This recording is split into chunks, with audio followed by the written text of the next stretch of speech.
Eh bien, bonjour Sylvain Caron. Bonjour Stéphane Robin, bonne et heureuse année. Ah oui, c'est vrai qu'on est au moment où on enregistre cette conversation inspirante. On est en 2025, janvier 2025, voilà, Janvier 2025 ouais, déjà. c'est ça. Ravi de te revoir. On s'était déjà croisé il y a quelques temps sur des conférences, notamment la conférence Maverick de notre ami Cyril Darmon. Cyril Darman, merci Cyril de nous avoir mis en relation, enfin Ouais, d'avoir permis cette rencontre. exactement. Parmi plein d'autres d'ailleurs, c'était vraiment un chouette moment, ces conférences Maverick. J'en garde un très beau souvenir en tout cas. Mais Moi aujourd'hui, aussi, la conférence, c'est toi. Silver, on va revenir un petit peu sur ton parcours si tu es d'accord. grand plaisir. Qui es-tu? D'où viens-tu? Qu'est-ce que tu fais? Alors, qui est Silver? Alors, qui est Silver? D'abord, et une première chose, c'est vrai qu'on en parlait en off, hein, on a tendance à s'identifier souvent au prénom. Et quand on dit qui es-tu, souvent on répond, comme tu disais tout à l'heure en off, je suis Silver Caron. Non, je suis pas, je m'appelle Silver, mais je suis un individu, une personne à part entière, hein, et qui n'est pas représenté par son prénom. Cependant, il y a quelque chose qui est important me concernant et qui est une histoire de ma vie. C'est la première histoire de ma vie qui a commencé, on va dire, dans ma vie intra-utérine. C'est l'origine de mon prénom. Parce que souvent, Silver, ça a une particularité, c'est que c'est un prénom qu'on entend peu. Ce qui fait que j'ai une grande chance, c'est que quand je rencontre des gens, par exemple, j'ai rencontré des gens quand j'avais 17 ans, 18 ans, 19 ans, ou même avant, à 6 ans, 7 ans, 8 ans, et puis, je les ai plus jamais revus de ma vie après. Et quand je les recroise, quand je les re-rencontre à nouveau, les gens se rappellent plus forcément de moi, de la personne. Par contre, ils se rappellent toujours de mon prénom. Ah oui, Silver, t'étais le gars là, tout mince, avec plein de cheveux ondulés comme ça, avec la coiffure à la Keanu Reeves. Et oui, c'était moi avec la coiffure comme ça, plein de cheveux sur la tête. On a du mal à l'imaginer maintenant, mais oui. Donc le prénom, les gens s'en rappellent. Et ça, pour moi, c'est quelque chose de très, très, très important.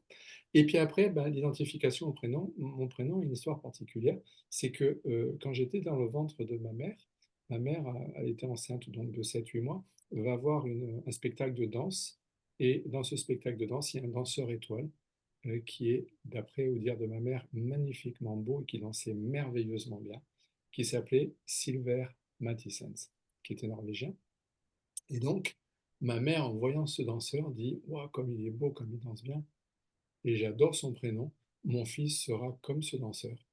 Il s'appellera Silver, il sera beau et il dansera bien. Alors, beau, je ne sais pas, parce que bon, peut-être quand j'étais jeune, hein, après les cheveux partant, le crâne se dégarnissant, etc., les choses changent. C'est l'âge qui fait le temps qui fait son office. Mais en tout cas, il y a deux choses qui sont fondamentales. C'est que je m'appelle Silver, ça marque les esprits des gens et les gens s'en rappellent. Et la deuxième chose, c'est que bah, c'est vrai qu'une de mes passions, depuis que je suis tout petit, c'est la danse.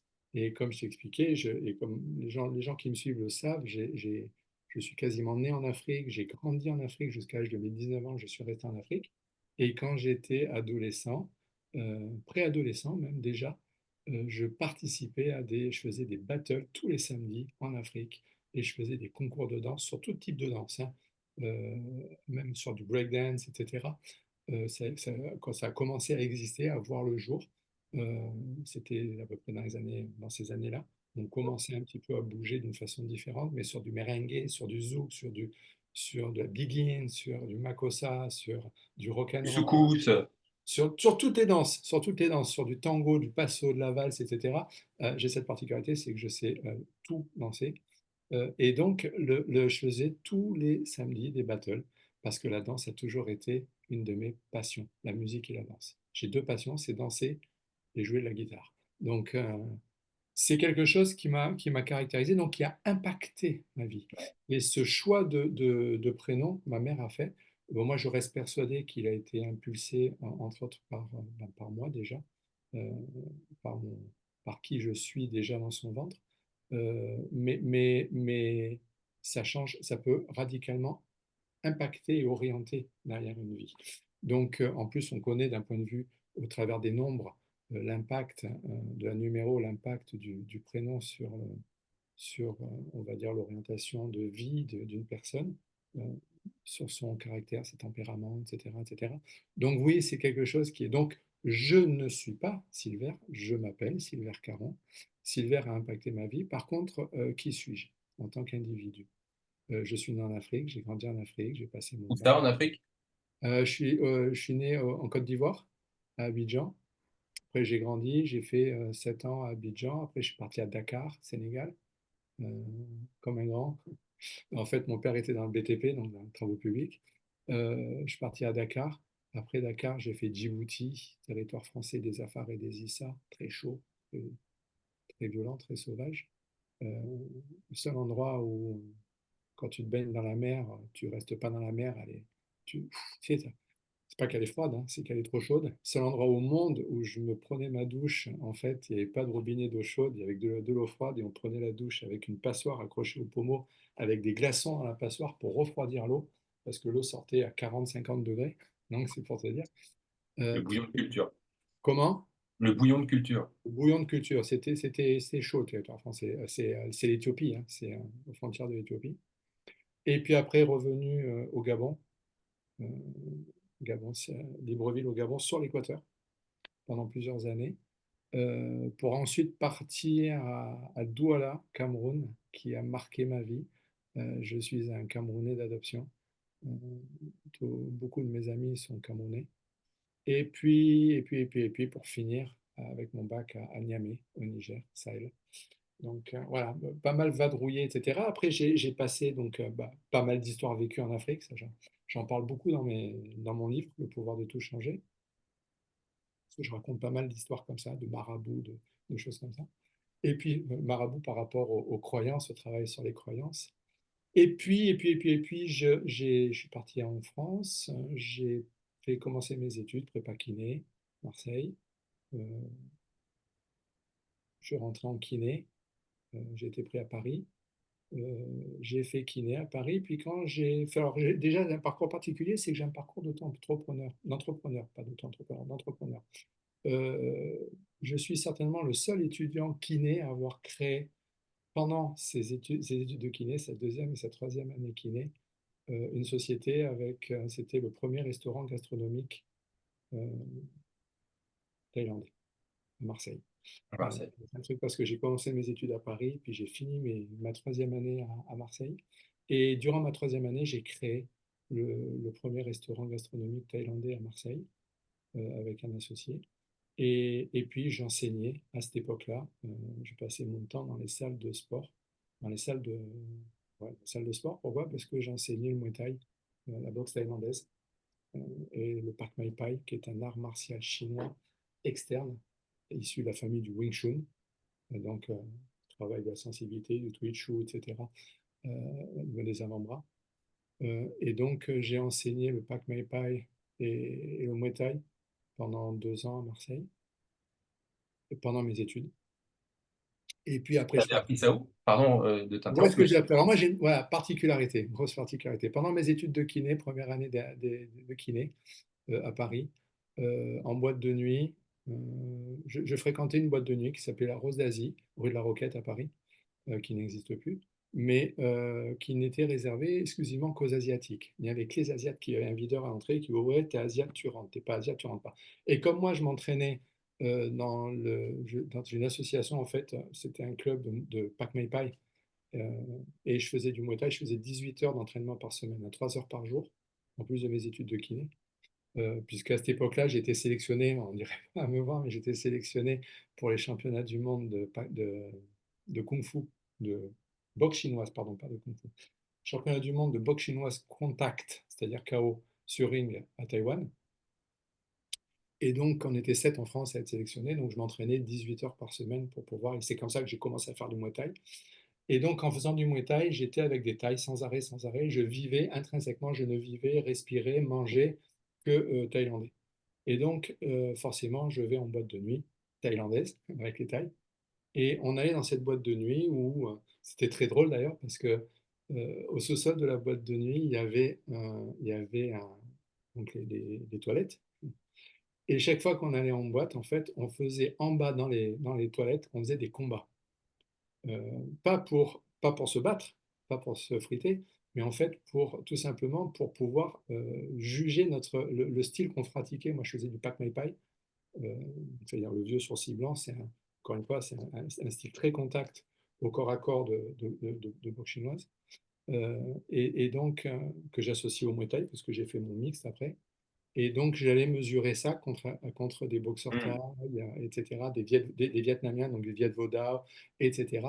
Et on combattait dans les vestiaires en bas, au chaos. On enlevait la Ah, chemise, on faisait des combats. Et les gens qui n'étaient pas au courant, qui descendaient les escaliers, ils remontaient en courant, ils pensaient à chaque fois qu'il y avait une bagarre en bas. Puis après, ils nous voyaient au bar, tous en train de boire des coups, etc.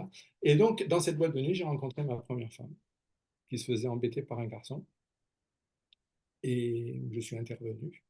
Et donc, j'ai commencé à la fréquenter. C'est une Thaïlandaise, c'est la mère de ma fille, Maëva. Cette jeune femme qui était donc en France, sa mère qui travaillait à l'ambassade de France à Bangkok l'avait envoyée en France pour aider son frère dans son restaurant. Et donc, bah, je la rencontre. Et puis donc, je vis dans ce milieu asiatique. C'est la raison pour laquelle, quand je suis parti ensuite, j'étais très, très imprégné de cette culture asiatique. Et ensuite, je suis parti à Marseille, j'ai créé mon premier restaurant thaïlandais à Marseille avec mon épouse de l'époque, la mère de ma fille. Et puis, je passe mon diplôme, on part à Bastia, je reste un an à Bastia, là, je travaille en tant que kiné, bien sûr, classique. On se sépare avec sa mère, et moi, je repars vivre. À ce moment-là, un ami d'enfance me dit, Silver, tu connais la Thaïlande, tu y es allé deux, trois fois avec ta femme, tu parles thaï, tu parles anglais, ben on part ensemble, si ça te dit, créer une société à Bangkok. Et on est partis tous les deux en novembre 88 créer cette société qui existe toujours actuellement, qui a eu l'honneur de la revue L'Express, qui est toujours dirigée par mon ancien associé Jérôme, qui s'appelle la SFI Trading Company Limited.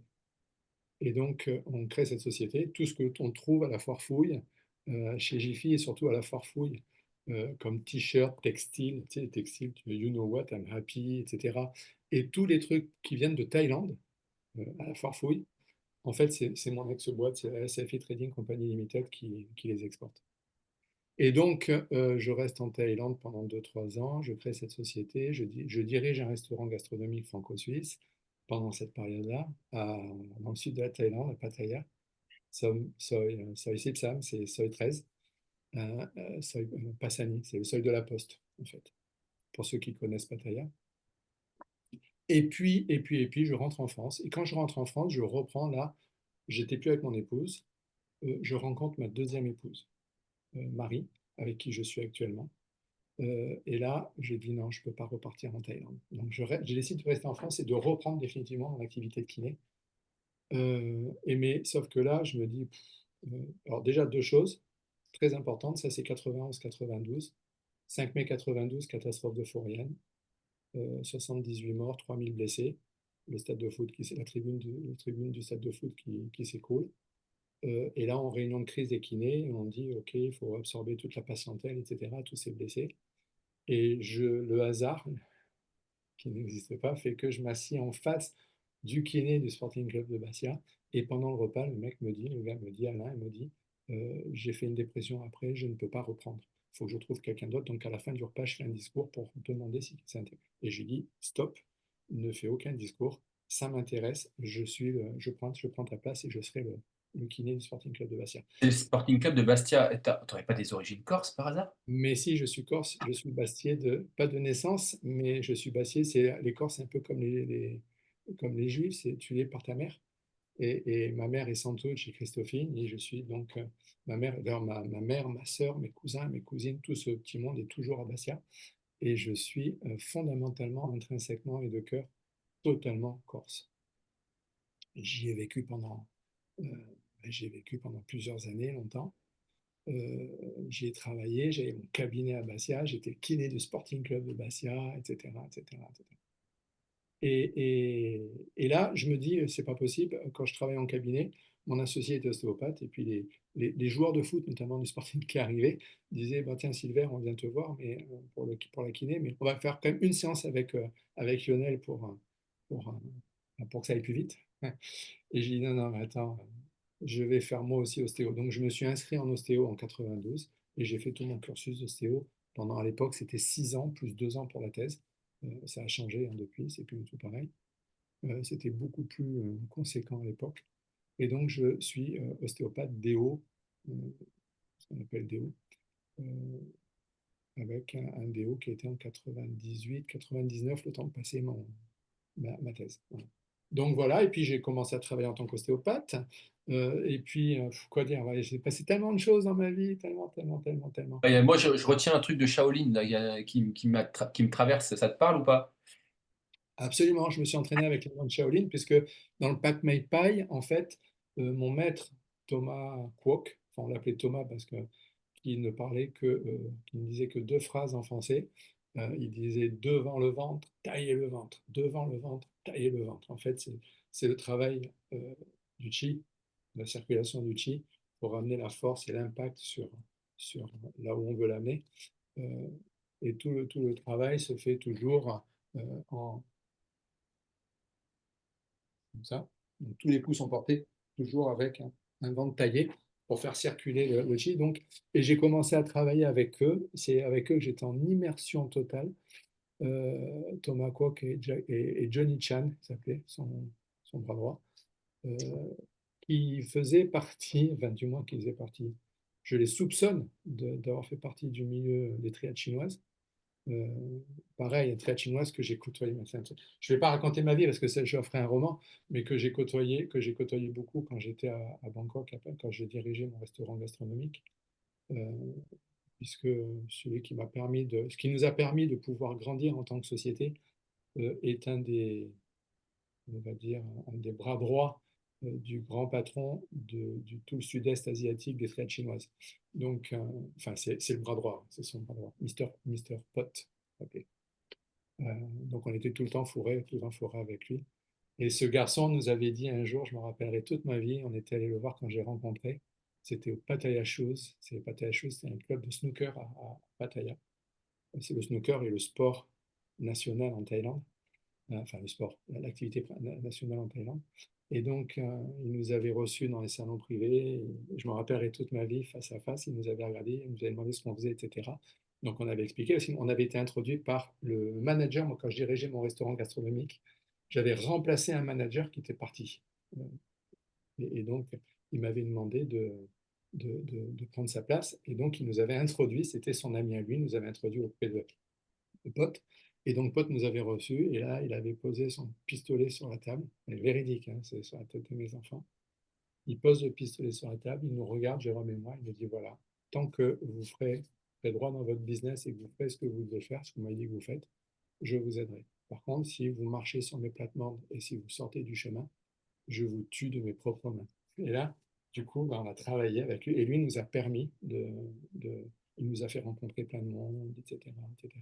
Ça nous a permis de rencontrer, d'ouvrir des portes, on va dire, à Bangkok, qui a permis à la société de pouvoir grandir et se développer comme beaucoup plus vite qu'elle n'aurait dû le faire, on va dire, sinon par des occasions normales, on va dire, des circuits normaux. Donc c'est très particulier la vie en Thaïlande, parce qu'en Thaïlande, il faut savoir une chose, c'est que beaucoup de gens, de Français, de Blancs qui travaillent en Thaïlande sont des hors-la-loi en France ou hors-la-loi en Europe, sont recherchés par les polices, etc. Il y a beaucoup de gens qui bossent en Thaïlande.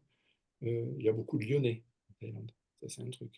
Il y a beaucoup de magouilleurs, bah, il n'y a pas que ça, hein, il y a beaucoup de gens bien aussi, mais il y en a beaucoup. Et donc, forcément, quand tu travailles avec les Chinois qui dirigent complètement le pays, euh, quoi qu'en disent les Thaïlandais, qui tiennent toutes les grandes boîtes, les grandes entreprises, etc., etc., ben forcément, ils se méfient du blanc. Donc, ils font attention, on va dire, avec qui ils se mettent. Donc, on était prévenus et Pote nous avait dit, vous savez ce qu'on pense de vous, on sait que vous savez ce que l'on pense de vous, tout le monde est au courant, donc il n'y a pas de problème et tout va bien rouler, tout va bien se faire. Mais c'est très particulier de travailler en terrain. Voilà. Donc, c'était pour moi une super expérience. Et donc, je me suis entraîné avec ces moines Shaolin. Euh, et notamment, c'est là où j'en parle, c'est là où j'ai appris pour la première fois dans les années 80 à travailler sur la cohérence cardiaque. Cohérence cardiaque dont on parle beaucoup maintenant en Occident au travers des réseaux sociaux, mis en avant par Ouara, connu en France et reconnu par David Servan-Schreiber, qui l'a mis en exergue, etc., etc. mais qui existe depuis très longtemps. Et nous, en Shaolin, enfin en Pak Mai Pai, et en Muay Thai aussi, mais moi j'ai appris en Pak Mai Pai, ils nous faisaient travailler sur cette cohérence cardiaque, sur le travail respiratoire, sur ces 10 secondes, avec un temps expire beaucoup plus long. Nous, on le faisait avec 7 secondes de temps expire et 3 secondes d'inspire, notamment sur les rings, quand on était en combat. On a 45 secondes entre chaque round pour faire baisser le rythme cardiaque qui est à 190, 200, pour le faire revenir à 100 ou 90, 100. Et on le faisait au travers de la respiration.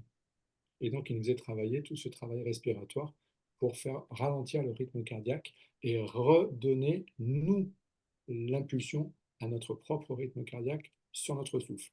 Donc, c'est tout un travail de cohérence qu'on faisait qui vient normaliser tout le système neurovégétatif et qui est une des bases du travail que je fais actuellement en entreprise, etc., ou dans l'accompagnement, ou dans mes formations. Oui, c'est là où je voulais en venir. C'est-à-dire que toute cette expérience, alors là, tout de suite me revient le fait que ta maman, qui est enceinte, dise bah, il s'appellera Silver. Et en fait, la danse, c'est le mouvement. Et au-delà même de simplement la danse, c'est que ta vie et bah, la vie de tout le monde, en vérité, prenons des consciences ou pas.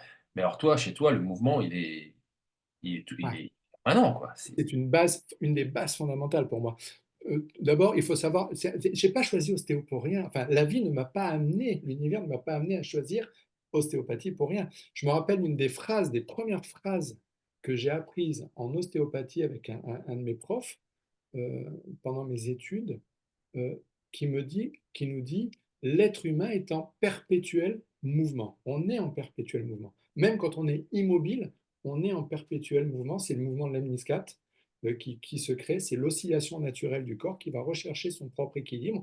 Pourquoi? Parce que l'être humain, par définition, en naissant, naît en déséquilibre. Et il passe sa vie en déséquilibre à rattraper son déséquilibre. Le premier déséquilibre, c'est la marche, la station debout et la marche. Et donc, il passe sa vie à rattraper. Et ce qui fait qu'on se met en lésion ou pas en lésion, ce qui fait qu'on tombe malade ou qu'on tombe pas malade, c'est pas qu'on soit déséquilibré ou pas déséquilibré, c'est la capacité qu'on a de pouvoir s'adapter dans ce déséquilibre-là. Et donc, le mouvement a pour moi toujours été quelque chose de fondamental, d'où le choix, l'orientation après vers les arts martiaux, vers les styles notamment chinois. Euh, et là encore, bon, je ne vous raconterai pas comment j'en suis arrivé à faire du Pak Mei Pai, mais c'est très rigolo. Mais tout ça a orienté ma vie. Et c'est vrai que le premier mouvement, le tout premier, c'est le mouvement diaphragmatique.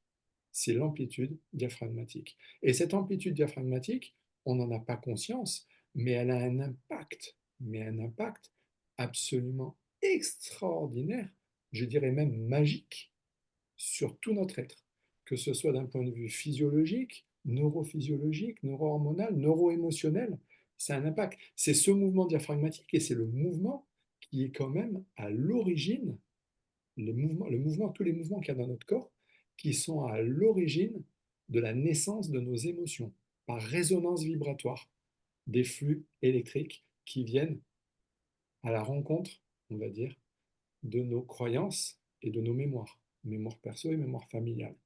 Et c'est cette résonance qui va être à l'origine de la création. Et si cette résonance elle est à haut niveau vibratoire, elle va venir rentrer en résonance avec des croyances et des mémoires à haut niveau vibratoire. Mais si elle est à bas niveau vibratoire, elle va venir rentrer en résonance. Donc c'est tout le travail que je fais sur l'origine, sur la biologie des émotions et sur l'origine de nos, on va dire, de nos émotions. Oui, parce que quand tu parles de diaphragme, pardon, je t'interromps, mais il y a plusieurs diaphragmes déjà dans le corps. On a souvent tendance à penser Absolument. qu'on a juste On un. parle du diaphragme respiratoire. Tu as raison. En fait, moi déjà, il y en a trois majeurs. Trois majeurs qui sont fondamentaux.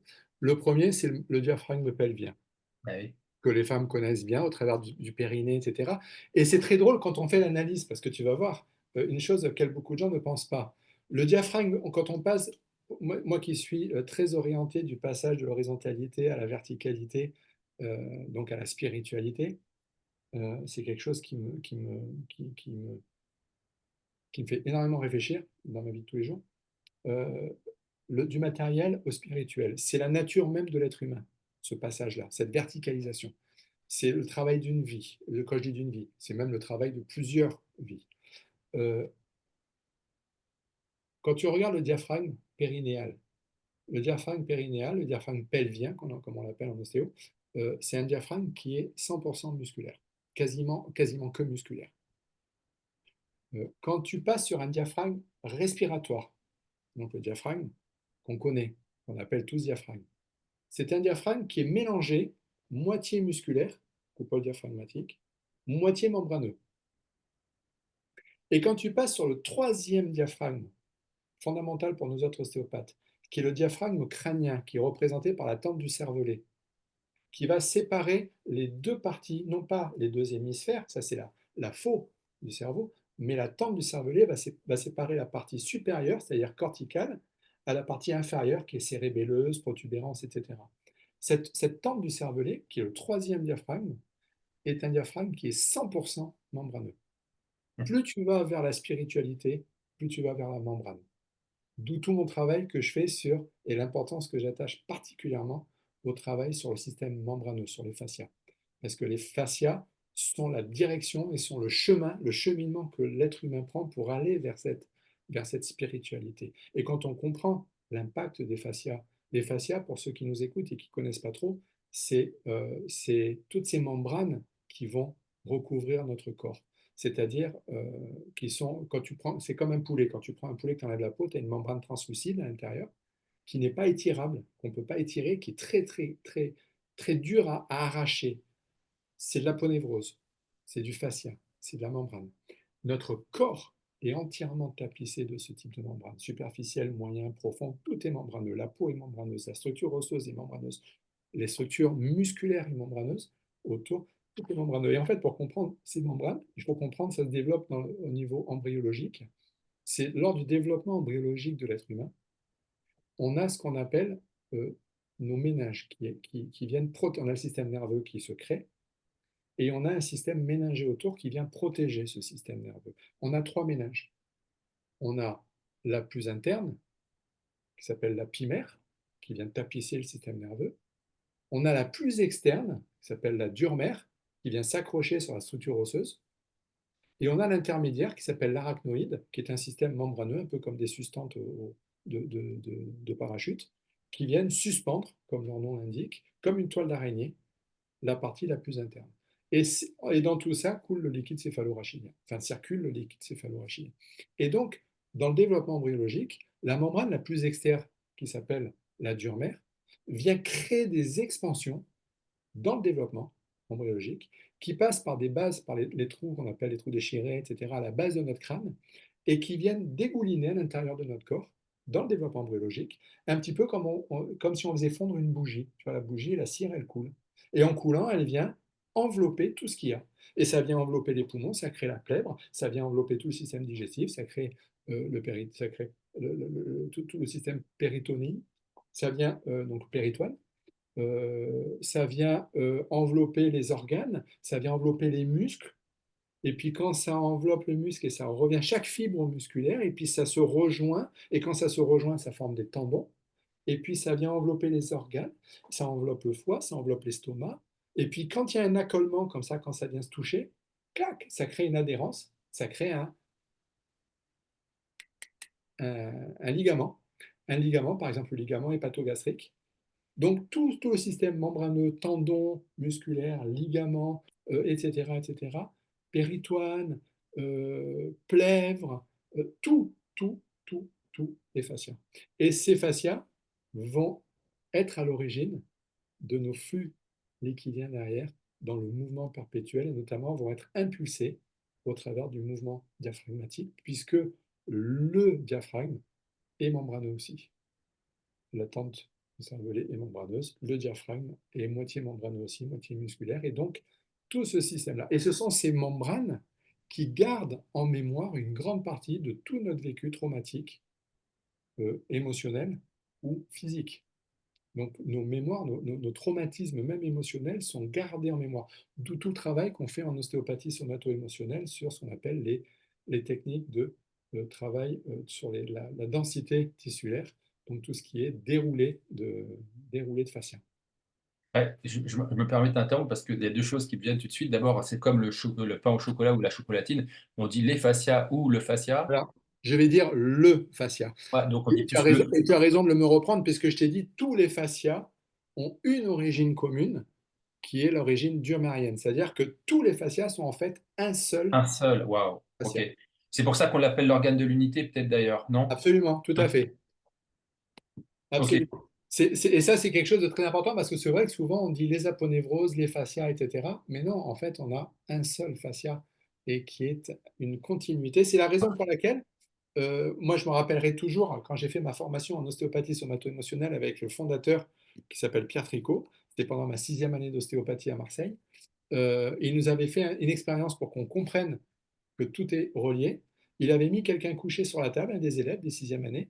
Il s'était mis, lui, au sommet du crâne, les yeux bandés, les yeux fermés, les yeux bandés, avec deux doigts comme ça posés sur le temporal et sur le pariétal, comme ça, le sphénoïde et pariétal. Et juste avec deux doigts comme ça, les yeux bandés, il disait, il y avait quatre élèves aux quatre membres, aux quatre extrémités de chacun des membres, et les élèves, par exemple, ben, on prenait la main comme ça et on mettait la main en extension ou en flexion. Et Pierre, à la tête, les yeux bandés, au moment où on mettait le mouvement, disait flexion, poignet droit, wow. extension, cheville gauche, flexion, cheville droite. C'est-à-dire qu'il sentait les mouvements qu'il y avait à l'autre bout du corps. Et ça, en mettant juste les doigts sur la structure osseuse. Pourquoi? Parce que ce sont les structures au travers donc, de la faux et du sphénoïde. Ce sont les points d'ancrage. Il y a 4 points d'ancrage au niveau du crâne, de la membrane. C'est au niveau du troisième œil ici, au niveau des sphénoïdes, donc ce qu'on appelle nous les temporaux. C'est l'os qui traverse le crâne comme ça, le sphénoïde qui a une forme de papillon. Ouais, Et puis au niveau donc de la faux, là, et au niveau donc derrière de l'occiput, du trou occipital sur lequel la membrane durmarienne va s'accrocher. Et en mettant les doigts sur un de ces points-là, il aurait pu mettre la main ici, mais là, il n'aurait pas trop senti, donc il a mis là et là. Et donc, en mettant les deux doigts comme ça, il sentait immédiatement où se faisait là la flexion, l'extension au niveau membraneux. Parce que quand tu mets le pied en flexion d'un côté, ça tire sur des membranes qui viennent se répercuter et il sent le mouvement au niveau crânien qui se met en place. bah, du coup, c'est des questions qui me viennent. D'abord, il y avait deux choses tout à l'heure. Donc, il y avait l'histoire du fascia ou des fascias. Et puis, il y avait, quand tu as commencé à parler des différents diaphragmes, on va dire les trois principaux, un musculaire, un musculo-membraneux et l'autre membraneux. Moi, ça me rappelle que, ben, en fait, c'est un peu comme le yin et le yang. Et celui du diaphragme respiratoire, ben, lui, il a accueilli, accepté les deux et démontré qu'on peut vivre avec les deux. Parce que souvent, même dans les centres énergétiques, on parle des centres du bas qui sont liés à la survie et les centres du haut plutôt à notre vie spirituelle, divine, etc. Et le cœur, lui, eh bien, il permet de réunir tout ça. Et quand tu m'as parlé de diaphragme, ça m'a rappelé ça. Alors, je ne sais pas si ça a un sens pour toi. Ah oui, tout à fait, absolument. Pour moi, le diaphragme, c'est juste l'expression physiologique et physique d'un équilibre entre les deux flux de la vie qui sont yang et qui sont yin. Et c'est ce mouvement-là qui va permettre l'adaptabilité derrière dans cet univers dans lequel on est, dans la vie dans laquelle on est, par rapport à la physiologie dans laquelle on vit, dans notre réalité dans laquelle on est, de pouvoir adapter, on va dire, correctement ou désadapter si on n'en a pas conscience et Oui. si on ne le respecte pas. Parce que vraiment le problème, c'est que quand je le vois en formation ou en entreprise, moi je travaille beaucoup en entreprise, en formation en entreprise, euh, et je le dis très fréquemment, je vois tellement de gens en déséquilibre respiratoire, ça représente à peu près 95-95% de la population qui est en déséquilibre respiratoire. Même quand on sait respirer, parce qu'on pratique du chant, du théâtre, du yoga, de la médite, de la sophro et qu'on a appris à respirer avec le ventre, on sait respirer, mais j'explique très souvent qu'il y a une grande différence entre savoir respirer intellectuellement et être programmé pour respirer. Quand on fait du yoga, du chant, du théâtre, on respire en conscience dans l'exercice de son art et on le fait très bien. Mais beaucoup de gens, moi j'ai souvenir, j'ai fait une conférence à Chambéry en novembre 2019, juste avant le Covid, au Festival international, au Festival du yoga de Chambéry. il y avait 250 dans l'amphi, 250 professeurs de yoga. Donc, par définition, des gens qui savent bien respirer. J'ai testé ces gens. Il y avait 88% des professeurs de yoga qui étaient en respiration paradoxale. C'est-à-dire que dans l'exercice, ouais, avec une montée ici, moi je le vois tout de suite avec la tension ici, c'est-à-dire que les muscles là se contractent. Dès qu'ils se contractent, ça veut dire que tu as une montée sternale et tu as une montée thoracique haute. Ce qui peut Euh, provoquer pas mal de problématiques, notamment inflammatoires. et notamment quoi? Inflammatoires. Ah, et qui provoque énormément de problèmes. Il faut savoir que la première, en fait, tu parles de process inflammatoire. Il y a pour moi, en tant que thérapeute et en tant que consultant, il y a trois choses majeures, et en tant qu'auteur, il y a trois choses majeures qui vont déclencher des process inflammatoires. Enfin, trois. Ouais, les trois majeures. Il y en a d'autres après, mais il y en a trois majeures. La première, c'est l'hypoxie relative. C'est la carence en oxygène. Quand tu prives une cellule, il y a une loi en médecine qui s'appelle la loi de l'artère, qui dit que quand un organe est mal oxygéné, donc mal vascularisé, il déclenche deux fois plus de risque il a deux fois plus de risque de déclencher une pathologie. Il y a deux fois plus de tendinite, deux fois plus de cancer, deux fois plus d'infarct, deux fois plus de ci, deux fois plus de ça, etc. etc. C'est la loi de l'artère. C'est la loi de la vascularisation. C'est le mouvement qui crée la vascularisation, donc l'oxygénation, et c'est la vascularisation qui crée la fonction. Ça, c'est un principe très médical. C'est la raison pour laquelle on ne plâtre plus maintenant par exemple, je prends un exemple, qu'on ne plâtre plus d'entorse de cheville ou certaines fractures, on met des attelles pour garder un micro-mouvement qui garde et qui permet de garder de la Eh oui. vascularisation. Mais dès lors que les gens, je vois tellement de gens en respiration dite paradoxale, c'est-à-dire ils respirent bien dans l'exercice de leur art, mais dès qu'ils sont en mode automatique, et notre vie nous met quasiment tout le temps, très peu de gens sont dans une conscience de chaque instant de leur vie.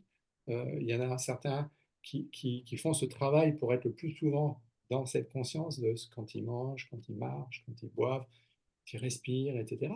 Mais la grande majorité, la grande majorité de la population est en mode automatique total, quasiment. Mais à chaque instant, hein, du réveil au coucher.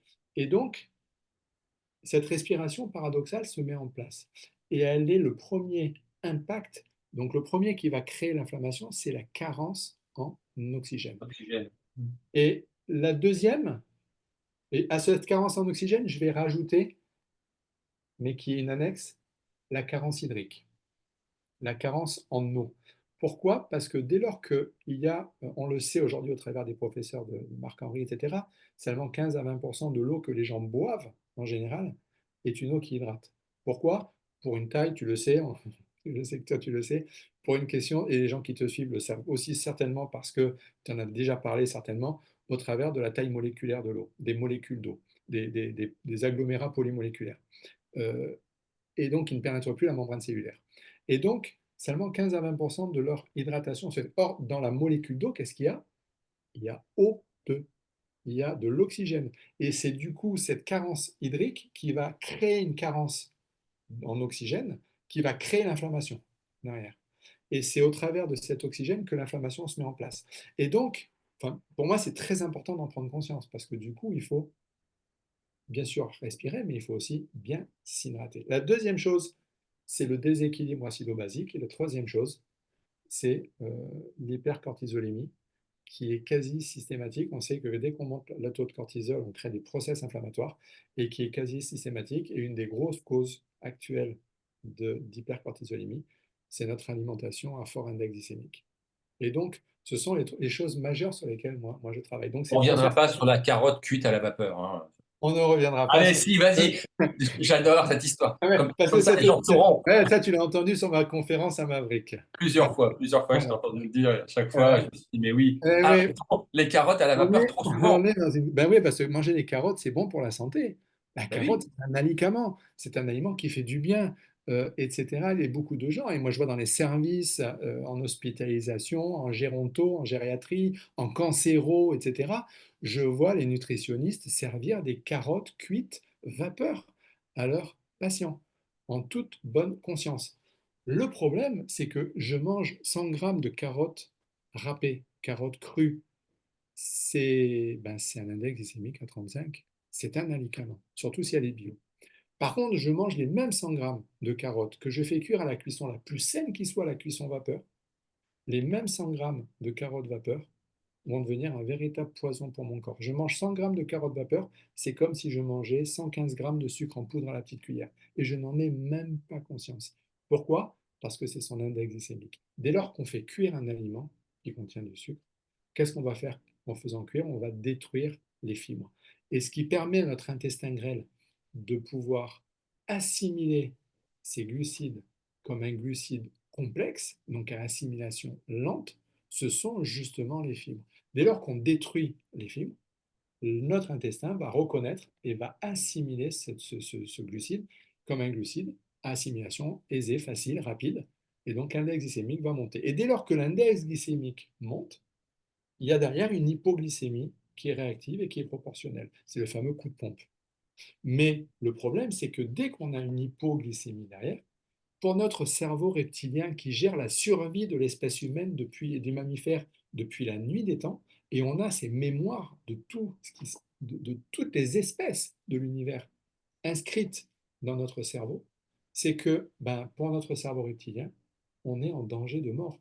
Pourquoi on est en danger de mort? Parce que dès lors qu'on est en hypoglycémie, on n'a plus de force. Et dès lors qu'on est en hypoglycémie, on ne peut plus combattre, on ne peut plus fuir. Donc pour le cerveau, par définition, on est en danger. Que va faire le cerveau? Eh bien, il va s'arranger pour qu'on sécrète une deuxième hormone qui a pour mission de faire remonter la glycémie. Et cette deuxième hormone, tu le sais, on le sait, c'est le cortisol. Et donc, dès lors, au travers de l'alimentation, on se retrouve en hypercortisolémie, c'est-à-dire trop de cortisol dans le sang. Plusieurs impacts. Premier impact, bien sûr, sur le sommeil, forcément. Quand même 70%, 70% de la population occidentale souffre de troubles du sommeil. C'est énorme. C'est presque devenu normal de mal dormir, de ne pas récupérer, de se lever entre 1 heure et 3 heures du matin, au moment où le foie se remet en activité, de faire des insomnies, de faire des somniloquies, d'avoir des impatiences. C'est presque devenu de clencher, de bruxer les dents. Et c'est presque devenu L'apnée clencher, du pour ceux sommeil. qui ne savent pas, c'est ceux qui serrent les dents toute la nuit, le clenching. Et le bruxisme, c'est ceux qui grincent les dents toute la nuit. Le clenching, le serrement de dents, est beaucoup plus désastreux physiologiquement et neurophysiologiquement que le bruxisme. Parce que dès lors qu'on serre, on va venir exacerber tout le système crânien, nerveux, trijumeaux, etc. Enfin bref, nerf optique, ophtalmique, spinal, pneumogastrique. Tous ces nerfs-là vont être exacerbés et vont créer énormément de dysfonctionnement, de dystonie, on va dire, neurovégétative, donc de déséquilibre. Et donc, c'est catastrophique. Et tous ces troubles-là, l'apnée, tu l'as dit, etc. Et donc, tout ça, les gens n'en ont même pas conscience que ça peut venir de leur alimentation. Donc, ce sont ces trois choses-là, et surtout, ça va créer des process inflammatoires. Donc, trois axes majeurs pour les process inflammatoires, on va dire quatre avec l'hydratation. Et ça, c'est fondamental quand on en prend conscience, parce que du coup, ça change plein de choses, on va dire, dans notre adaptation de vie au quotidien. On a plein de portes, plein d'accès pour pouvoir lutter contre la maladie, lutter contre les pathologies chroniques, contre les douleurs chroniques, il y a plein de voies d'accès. Il n'y a pas que la médication classique. Dans la vie, il y a surtout, comme on le sait, euh, notre premier traitement, c'est notre premier médecin, euh, entre guillemets, c'est nous-mêmes, hein. Et comme Exactement. disaient Socrate et Hippocrate, votre premier remède, c'est votre alimentation. Et d'ailleurs, dans cette manière de dire les choses, votre alimentation et l'hydratation est inclus dedans. Souvent, aujourd'hui, on essaie de faire la distinction parce que ça fait du Et bien de non, trouver un bien thérapeute sûr. comme toi qui parle d'hydratation parce que ça devient de plus en plus. Mais c'était vraiment extrêmement rare et trop rare déjà à mon sens. Donc c'est cool que tu le fasses. Je voulais juste revenir sur deux choses. La première, c'est que tout ça, toutes ces connaissances que tu as glanées, parce qu'on s'est arrêté en 91, 92, mais il y a eu plein d'autres choses derrière. Bon, on aura peut-être l'occasion de refaire une conversation là-dessus, mais moi, ce que j'ai observé, peut-être, tu me diras, c'est que tu pas tant tous les choix de vie que tu as fait finalement, c'était ta capacité à accueillir ce que la vie te proposait, et pas te mettre en lutte contre. C'était une évidence. C'est comme si c'était, bah, les moines Shaolin, que ce soit, ce que tu as fait en Afrique, tout ça, c'est des choses qui étaient évidentes pour toi. C'est comme si ça t'avait choisi plutôt que toi, faire un effort pour aller les chercher. C'est-à-dire les qu'il y a une jeux espèce sont revenus à d'accueil moi. de la vie qui est assez, impressionnant, parce que je pense que c'est une des raisons pour laquelle quand on le fait pas, on est en résistance à l'existence et où il y a souffrance et c'est OK de souffrir. Simplement, c'est combien de temps et avec quelle intensité? Et puis la deuxième chose, c'est que tu as mis aussi toutes ces connaissances-là au service de l'entreprise, tu l'as dit, mais aussi aux sportifs de haut niveau. Donc je voulais juste que peut-être tu englobes les 2 peut-être, je sais pas comment Alors, tu réponds à ça, mais le cheminement a été long et douloureux, et souvent, comme souvent, les naissances peuvent être douloureuses. J'ai appris plein de choses tout au long de ma vie. J'ai appris, euh, bien sûr, au travers des moines Shaolin. Après, j'ai fait mes études d'ostéo, et puis après, j'ai continué à me former. Je me suis formé en posturologie, mais je voyais la posturologie, j'ai un DU en posturologie, mais je voyais la posturologie comme un complément de l'ostéopathie pour la recherche de la lésion primaire, etc., comme le font tous les ostéopathes et tous les thérapeutes, qu'ils soient ostéopathes, occlusodontistes, orthopédistes, chirurgiens ou n'importe quoi, qui travaillent en posturologie. On voit ça comme la recherche de la lésion primaire. Euh, J'avais pas de lien, je faisais pas le lien à l'époque entre la posture et les émotions. Du tout. J'étais très terre à terre. Il faut savoir que mon parcours est très particulier parce que j'ai appris plein de choses. J'ai appris en nutrition, en posturologie. Après, je me suis formé en coaching, en décodage biologique, parce que ça m'intéressait. J'avais plein de patients qui venaient, qui avaient des lésions. Si on a des tests en ostéopathie pour déterminer si la lésion primaire elle est descendante, ascendante, mécanique, viscérale ou émotionnelle. Et quand je tombais sur des lésions émotionnelles, que les tests me disaient c'est un test avec les pieds, que les tests me disaient que la lésion est émotionnelle, ben, je ne savais pas comment réagir et comment adapter, si ce n'est envoyer chez un thérapeute. Et donc, j'ai fait une formation du coup en décodage, pour décoder la biologie, en décodage biologique. C'est pour ça que c'est quelque chose qui m'intéresse aussi. Mais malgré toutes ces connaissances-là, j'étais très fermé dans un carcan. Et j'avais une vision de la vie qui était très, très réduite jusqu'à l'âge de 48-49 ans. Et c'est ça qui est drôle, qui est surprenant. Maintenant, quand je fais l'analyse en regardant derrière, je me dis, mais comment j'ai pu avoir une vision de la vie avec tout ce que je savais, que je mettais à disposition des sportifs de haut niveau, parce que ben, je faisais tout pour qu'eux, ils performent, mais moi, je m'interdisais de mmh, performer. Maintenant, je me rends compte avec une analyse, je me rends compte que c'est moi qui m'auto-interdisais de performer. Euh, j'ai compris maintenant pourquoi, en travers de la transgénéalogie, j'ai fait un travail en transgénéalogie. Je suis actuellement une formation avec l'ami, comment ça s'appelle, Nathalie, l'ami, je crois que c'est Nathalie, sur le transgénérationnel, l'impact du transgénérationnel.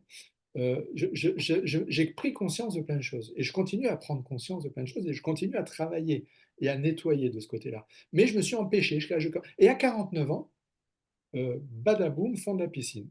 D'abord, ça a commencé 47 ans, malgré mon hygiène de vie, malgré mon sport, un cœur qui battait à 50 pulsations, je faisais 70 km, je courais entre 50 et 70 km par semaine, hyper sportif, plus mes entraînements, parce que j'avais ma salle de Pac Maipa et de Muay Thai à Montpellier, enfin à Castelnau-le-Lez, à côté. Et donc, j'étais hyper sportif. Mon activité de kiné, enfin, d'ostéopathe à Moyo. Et puis, 47 ans, double infarctus. Bam, pose de stent. Euh, En plus, au moment où ça m'arrive, l'univers qui me met vraiment en garde, on me pose un stent, on me met tu sais, un pansement compressif au niveau de l'aine, parce qu'ils sont obligés de passer par l'aine à ce moment-là. Et là, 3 jours après, le pansement pète. Au moment où on me remet au fauteuil, le pansement pète, je fais une hémorragie interne. J'ai eu, heureusement, j'étais encore dans la chambre de réa, enfin des urgences. Le médecin, l'interne qui passe par là, me voit. Ma jambe avait triplé de volume parce que l'hémorragie se faisait dans ma jambe. La fémorale se vidait dans ma jambe. Il me fait immédiatement. Il serait intervenu 2 minutes plus tard. J'étais plus là pour te parler. Enfin, j'étais plus là pour vous parler. Il me fait un point compressif et donc là, il me sauve. Et je mets des mois à m'en remettre. Mais là, je me dis, bon, qu'est-ce qui s'est passé, pourquoi? Et j'ai pas tout à fait encore bien compris. Qu'est-ce qui se passe? Boum, deuxième vague qui arrive derrière pour mes 49 ans en 2012, où là, catastrophe, hein, toute ma vie s'écroule, je perds ma maison, je perds mon épouse, mes enfants ne me parlent plus, je fais des conneries, etc., etc. Comme si j'étais allé chercher, on va dire, la correction de, de- de l'univers. Et, et, et donc là, prise de conscience. Mon épouse qui ne me parlait plus du tout, on s'était séparés, m'offre un livre qui s'appelait, écrit par Ulrich Dupré. J'en parle sur mes réseaux, etc., sur mes posts, dans mon livre et tout, qui s'appelle le petit livre, enfin moi je l'appelle le petit livre bleu d'Ho'oponopono, parce que c'est un petit livre bleu écrit par Ulrich Dupré. Et là, je découvre Ho'oponopono, je découvre la notion d'acceptation, de pardon, euh, d'amour inconditionnel de ce qui est, etc., etc. Enfin bref, quand elle m'offre ce livre, je passe ma nuit à pleurer, lire, pleurer, lire, pleurer, lire. Je travaillais le lendemain, mais c'était pas grave. Et prise de conscience majeure. Et là, ma vie, elle a fait bam, bam. Elle a changé radicalement. Et à partir de là, j'ai décidé, aidé par une coach, Daniel Nicolo à Montpellier, j'ai décidé de changer de vie. Et je me rappellerai toujours la phrase de ma femme à ce moment-là, parce que du coup, je me suis remis avec mon épouse, on s'est remis ensemble. Euh, et, et mon épouse me dit, Marie me dit, t'as envie de faire quoi? Et je dis, j'ai envie d'arrêter l'exercice libéral. Je veux écrire des livres, je veux faire de la formation et je veux faire des conférences. Une conférence, c'est pas encore. Je veux faire de la formation et je veux écrire des Les livres. transmettre, en fait. Je veux transmettre. Et en fait, au travers du travail avec Daniel Nicolo, j'ai pris conscience à ce moment-là que j'avais une double mission de vie.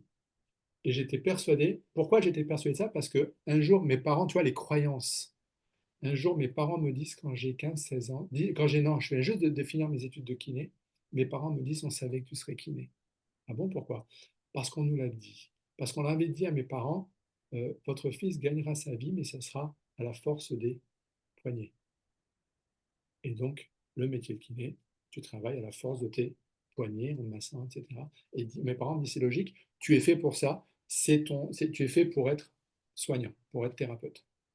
Donc, j'ai grandi avec cette croyance limitante que, en gros, ma mission de vie, à l'époque, je ne parlais pas du tout de mission de vie, parce que je ne savais même pas ce que c'était, que j'étais fait pour être kiné. Et j'ai découvert en 2012 que j'avais une double mission de vie. Et Daniel me dit, c'est rare, beaucoup de gens en ont une, mais toi, tu en as deux. Et tes deux missions de vie, c'est un, prendre soin du corps des autres, prendre soin des autres. Donc, tu es en adéquation. Et j'ai travaillé toute ma vie en tant que kiné-ostéopathe avec un manque, mais une sensation de vide, c'est-à-dire j'aimais mon métier, mais des fois j'allais travailler en pleurant parce que je ne voulais plus aller travailler. Et c'est rare hein, pour un kiné ostéopathe d'aller travailler dans son cabinet, surtout que putain, j'avais kiné du Sporting, plus gros cabinet, un des plus gros cabinets de kiné de Bastia, etc., etc. J'ai tout planté, j'ai tout largué pour aller à Montpellier, pour redémarrer à zéro en ostéopathie, etc. Et j'allais bosser en pleurant. C'est pour te dire que j'étais vraiment pas bien du tout. Et là, j'ai compris pourquoi. Parce que j'avais une autre mission de vie. Et l'autre mission de vie, pour moi, elle me le dit à ce moment-là, ta mission de vie, c'est la transmission. Et j'ai compris pourquoi, quand j'étais ostéopathe et que je corrigeais les gens, bah, je passais mon temps à leur parler en même temps, à leur expliquer pourquoi ils étaient bloqués, pourquoi ils avaient ci, pourquoi ils avaient ça, etc. Et la transmission. Et là, ça s'est éclairé. Et je me suis dit, bah, il faut que je. Donc, j'ai décidé de changer, d'arrêter. Je me suis désengagé de la kiné du libéral et j'ai commencé à bosser en tant que consultant dans les entreprises. Et là, les portes se sont ouvertes. Bam, bam, bam, bam, bam, bam. C'était ça. Les C'était au entreprises bon ont commencé endroit, à au me bon moment. contacter au bon endroit, au bon moment. Mais j'ai fait un choix à ce moment-là. Ouais. J'ai décidé, j'ai dit, je continuerai à faire de la kiné et de l'ostéopathie pendant l'été et à Noël. Les deux saisons, les deux périodes de l'année où l'activité de consultant est plutôt que de me reposer, et ben, je continuerai à travailler. À ce moment-là, je referai. Et j'ai continué à faire la kiné, de l'ostéo, un mois et demi l'été et 15 jours à Noël. Ok. Et je l'ai fait jusqu'au Covid. Pourquoi? Parce que quand est arrivé le Covid, ils ont exigé la vaccination chez tous les soignants, chez tous les thérapeutes, et que j'ai une position personnelle, hein, hein. Moi personnellement, j'ai refusé la vaccination. Donc, du coup, je me suis arrêté, on va dire, de. Aujourd'hui encore, tu pratiques plus du tout Plus du tout. Je plus du pratique avec mes proches, avec mes amis, Oui, avec les gens qui bien me le sûr. demandent. Mais par contre, ben, c'est comme tout, hein, quand tu arrêtes. C'est comme un chirurgien, s'il commence à arrêter d'opérer, Très bien sûr. chirurgien un jour, chirurgien toujours, un scout un jour, scout toujours, tu gardes tes gestes, tu gardes tes trucs, mais par contre, tu deviens moins, c'est vrai. Théoriquement, j'ai énormément de connaissances, je suis capable d'orienter d'un point de vue diagnostique, etc. je reste très, je pense, assez pointu et je pense que je deviens de plus en plus pointu. Par contre, d'un point de vue pratique, la main, elle perd forcément. Moins Et, tu travailles, plus ta main, elle perd et puis aujourd'hui, de c'est sa la rentabilité. transmission. Aujourd'hui, donc tu Aujourd'hui, utilises moi, c'est plus vraiment dans la transmission. le verbe. Et en parlant de transmission, justement, puisqu'on Au arrive bientôt, début était le verbe, le début était le et verbe, le verbe et c'est était ça. Dieu. Et donc on arrive vers la fin aussi de cette conversation très inspirante. Merci déjà, Sylvain, mais j'avais envie de te poser 2 questions pour clôturer. Et la première, en parlant de transmission, donc, imagine, c'est la fin des temps. Et ça m'a inspiré, c'est le livre, ah mince, mesure j'ai oublié, mais Frédéric Lenoir, qui s'appelle L'âme du monde. Si tu l'as pas Mhm. vu, si tu l'as pas Non. lu, voilà, L'âme du monde, incroyable. Eh ben, écoute, voilà, je vais te poser cette question. Imagine qu'on fasse appel à toi, c'est bientôt la fin du monde et il y aura qu'un petit groupe d'enfants qui vont refaire, le monde après nous, après toi, après tous les autres. Et ils t'ont contacté pour que tu puisses leur délivrer un message, pour leur transmettre quelque chose, une chose, que tu leur transmettras, qui sera entendue, qui sera appliquée pour les générations suivantes, pour le monde de demain. Quel serait ce message? Alors, sans aucune hésitation. J'avais pas du tout la question que tu allais me poser, hein, Ah oui, je parce sais. que tu as voulu C'est le rester centré principe. à ce sujet pour pas que je m'y prépare. Mais alors, sans aucune hésitation. Euh, c'est une phrase que je dis dans mon livre et que pour moi qui est tellement importante et que j'ai compris encore un peu plus avec la formation que je fais sur le transgénérationnel actuellement. Euh, quoi que vous vouliez qu'il se passe dans votre monde, donnez de l'amour. Vous voulez plus d'argent, donnez de l'amour. Vous voulez plus d'amitié, donnez de l'amour. Vous voulez la réussite professionnelle, donnez de l'amour. Vous voulez la santé, la bonne santé, donnez de l'amour. Quoi que vous souhaitiez dans votre monde que vous créez, donnez de l'amour. Et tant que vous inclurez, et s'il y a une chose qui doit être, pour moi, qui doit être avec un grand E, un grand T, un grand R et un grand E, à la base fondamentale de toute civilisation qui se crée, c'est l'amour. Tant que les gens sont dans l'amour, les choses se déroulent merveilleusement bien. Dès que tout est lié pour moi, en grande partie, une perte d'amour des autres, mais perte d'amour de soi-même, dévalorisation, perte d'estime de soi, etc., etc., quand je ne me donne pas d'amour. Et moi, tu sais, je dis souvent en formation, on est basé sur un principe pyramidal, la base pyramide bouddhiste. Alors, je ne parle pas de la pyramide de Maslow, hein, mais la pyramide bouddhiste. Premier niveau, la physiologie, un peu comme Maslow. Le deuxième niveau, l'émotionnel. Et troisième niveau, la spiritualité. La spiritualité, c'est comme dit Sa Sainteté le Dalai Lama, c'est la véritable spiritualité n'est qu'amour.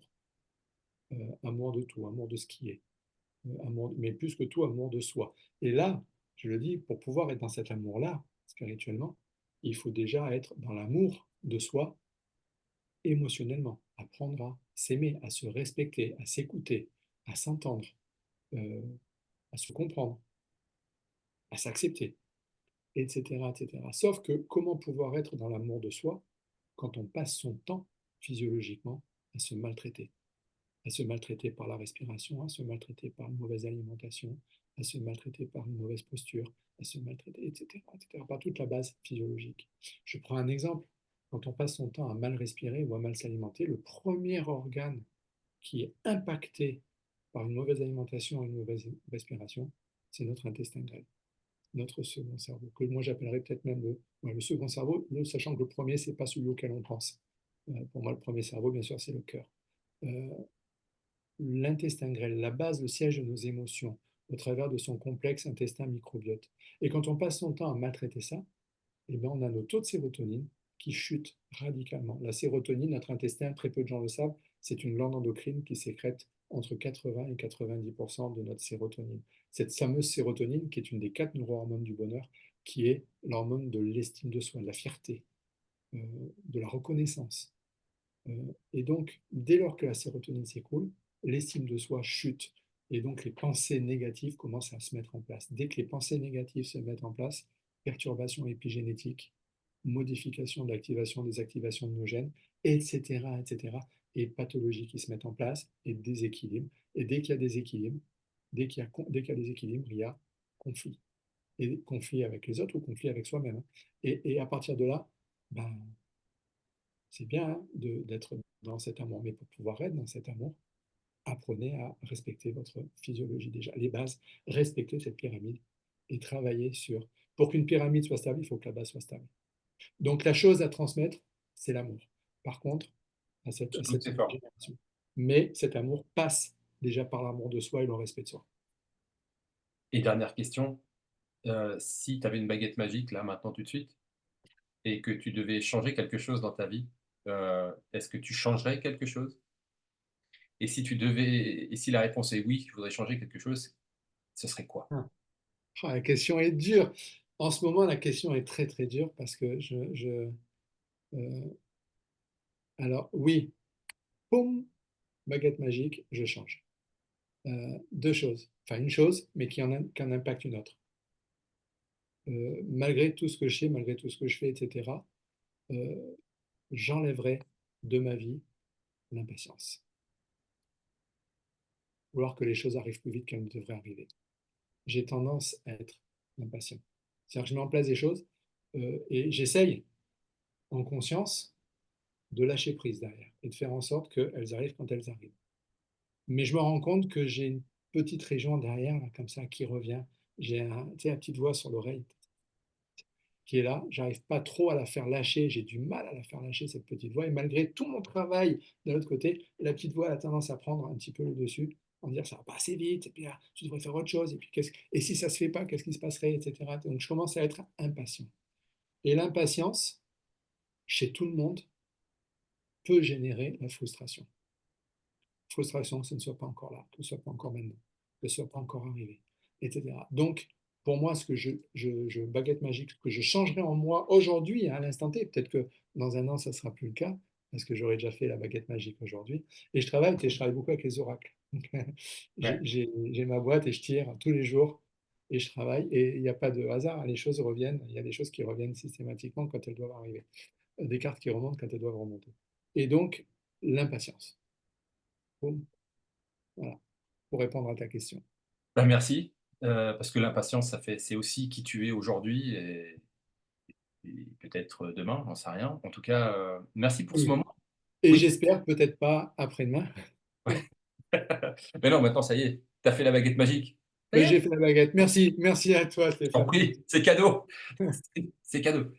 En tout cas, voilà, moi je voulais, t'exprimer ma gratitude d'avoir, répondu présent pour ce moment, Avec que grand j'ai plaisir. vraiment adoré. Hem, on peut te retrouver sur quel réseau? Parle-nous de ton livre et puis Alors, voilà, très actif, enfin très actif, hein, pas autant que je voudrais, mais là, impatience. ouais, ouais. Donc, mon site internet, silvercaron.com, bien sûr. Sur le site, je communique, il y a les liens vers tout, vers mon blog, vers ma chaîne YouTube, Silver Caron, sur lequel il y a pas mal de vidéos où je parle, je donne des clés, je donne plein de choses. Bien sûr, mon compte LinkedIn, où là, je pense que c'est un des comptes où je suis le plus actif actuellement par rapport à mon activité de conférencier, surtout, et de consultant. Donc, j'ai beaucoup Chaque fois que je mets des posts, j'essaie de mettre des posts qui viennent impacter. Je ne mets pas des posts pour parler de choses banales, j'essaie de parler de mécanismes humains, on va dire, que ce soit sur LinkedIn, sur Insta, sur Facebook. Bon, Insta, Facebook, maintenant, c'est relié, donc quand je mets un truc sur Insta, ça bascule automatiquement sur Facebook. Donc voilà, on peut me retrouver sur tout ça. Mon livre, Le pouvoir de tout changer, qui est encore dans toutes les librairies. Je suis content, ça fait 2 ans qu'il est sorti, il est pas encore en édition à la demande. Et j'espère qu'il sera le plus tard possible. Je fais tout pour. Donc j'en parle beaucoup. Le pouvoir de tout changer. J'en parle pas suffisamment, je pense, mais voilà. À chaque occasion, chaque fois que je peux, j'en parle. C'est un livre pour moi qui est un livre d'utilité publique pour tout le monde, qui nous parle de nous, de nos mécanismes de fonctionnement sur ces fameux 3 niveaux de la pyramide, qui est bourré d'anecdotes de vie en Afrique, etc., et de clés. Avec un truc, une particularité sur ce livre, c'est à la fin de chaque chapitre, il y a une capsule, il y a un QR code avec une vidéo. Donc quand on flash, il y a la vidéo qui est adaptée, qui va avec. Et puis là, mon prochain livre qui est en train de sortir, enfin qui est en train de sortir, que j'ai décidé, j'ai dit tout à l'heure en préambule, d'éditer. Euh, je ne sais pas encore comment, peut-être un style, mais pourquoi ne suis-je pas réellement heureux? Tu vois, un truc comme ça, qui parle du bonheur des clés, mais notamment qui donne 52, déjà qui parle du projet sens, du sens de vie, trouver son sens de vie, qui aide les gens à trouver leur sens de vie, mais surtout d'ailleurs qui donne 52 clés pour 52 semaines qu'on doit, avec des exercices à faire, pour des clés à respecter, Excellent. au moins les respecter pendant une semaine pour pouvoir commencer à les ancrer dans nos mécanismes de vie. Et chaque semaine, une clé avec un exercice, etc. Pour le faire, donc je dis aux gens, vous le lisez, vous pouvez le lire d'une traite, et puis après, vous reprenez au début et vous reprenez les clés, une après l'autre. Ok. Et vous faites toutes ces clés-là dans l'année. C'est un livre qui Ouais. se lit sur un an. 52 clés, ben, tu sais que dans la tradition mexicaine, à l'âge de 52 ans, la parole compte. Ah, c'est drôle, je savais pas. Voilà, Ouais, la ouais. parole compte. C'est un ami, Diego, qui m'a dit ça il n'y a pas très longtemps. 52, il y a peut-être quelque chose à faire avec 52. Qui sait? 52, 52 Bah, semaines. déjà, il y avait 52 semaines pour changer sa Ouais, vie, voilà, c'est ça, 52 pour semaines. aller vers plus de bonheur ou pour aller vers Voilà. plus de, ouais, pour aller sur le chemin du bonheur. Parce que accéder au bonheur, ça serait très présomptueux et puis c'est très aléatoire et il y a 8 milliards de définitions différentes, hein. Donc, peut-être que ces clés pour certains ne seront pas exhaustives, mais en fait, elles auront au moins l'avantage d'être là Voilà, et de commencer à amener les gens sur un cheminement, on va dire, de conscience. exactement. Ok. Et ben voilà, vous savez ce qu'il vous reste à faire, les amis. De toute C'est pas. manière, dès que le livre sortira, Oui, il sera sur mon site, il sera et sur mes voilà. plateformes, il sera sur mon LinkedIn, il sera sur tout, quoi. Et puis il sera aussi en librairie. Et voilà. Il sera partout et vous verrez Silver partout. Et si vous avez envie de le contacter, vous allez sur son site, sur Insta, Absolument. et vous rentrez en Ouais, c'est contact. vachement compliqué pour me contacter, c'est silver@silvercaron.com. Voilà. Puis Silver est très ouvert et toujours prêt Ah ben, je réponds toujours. à aider. Voilà. Merci de ta présence, merci pour cette conversation très inspirante et puis je te dis à très bientôt. Merci à toi, Stéphane. Salut À très Silver. bientôt. Merci à tous de nous avoir écoutés. Exactement.